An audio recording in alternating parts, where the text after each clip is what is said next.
Definisikan sebagai berat beban dibagi dengan gaya kuasa. Nah, berikut adalah contoh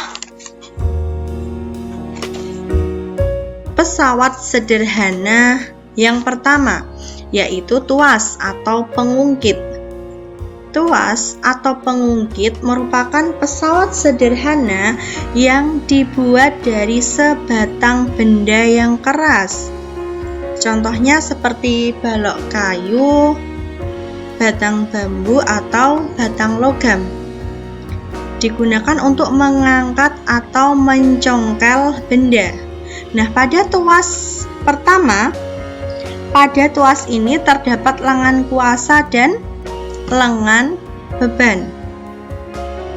Lengan kuasa adalah jarak antara titik kuasa dan titik tumpu. Sedangkan lengan beban adalah jarak antara titik beban dengan titik tumpu.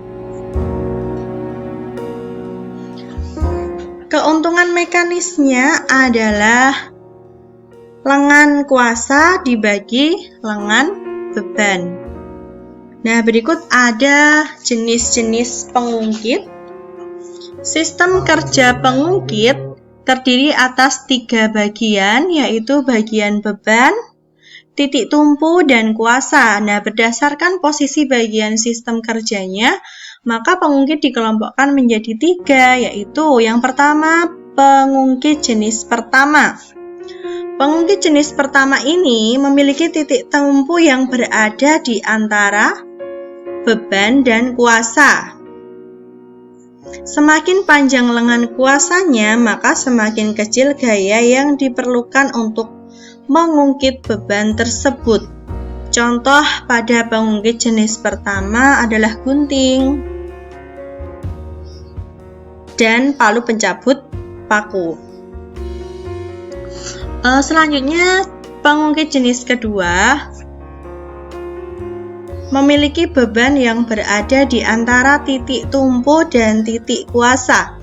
Nah, contoh pengungkit jenis kedua ini adalah gerobak dorong, pembuka kaleng, pemotong kertas, dan lain sebagainya. Pada kaki, dalam gerak tubuh manusia, contohnya adalah kaki yang berjinjit. Baik, pengungkit jenis ketiga, posisi kuasa berada di antara titik tumpu dan beban. Contoh pengungkit jenis ketiga ini sekop atau jepitan. Jika dalam gerak tubuh manusia, contohnya adalah tangan yang mengangkat beban.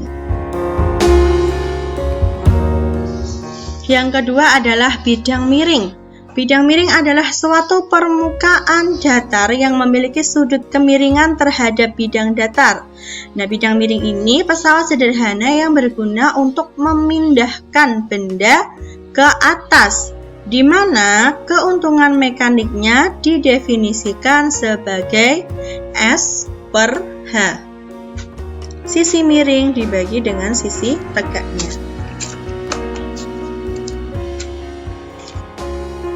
Selanjutnya kita akan belajar mengenai katrol. Katrol adalah sebuah roda yang sekelilingnya diberi tali dan dipakai untuk mempermudah pekerjaan manusia seperti mengangkat beban yang berat. Nah, ada 3 jenis katrol. Yang pertama adalah katrol tetap, yaitu katrol yang tidak bergerak ketika memindahkan beban. Fungsinya hanya untuk mengubah arah gaya. Katrol tetap ini keuntungan mekanisnya 1. Selanjutnya ada katrol bebas. Katrol yang bergerak ketika memindahkan beban. Katrol bebas ini keuntungan mekanisnya 2, sehingga F sama dengan setengah W. Selanjutnya katrol majemuk adalah perpaduan antara katrol tetap dan katrol bebas.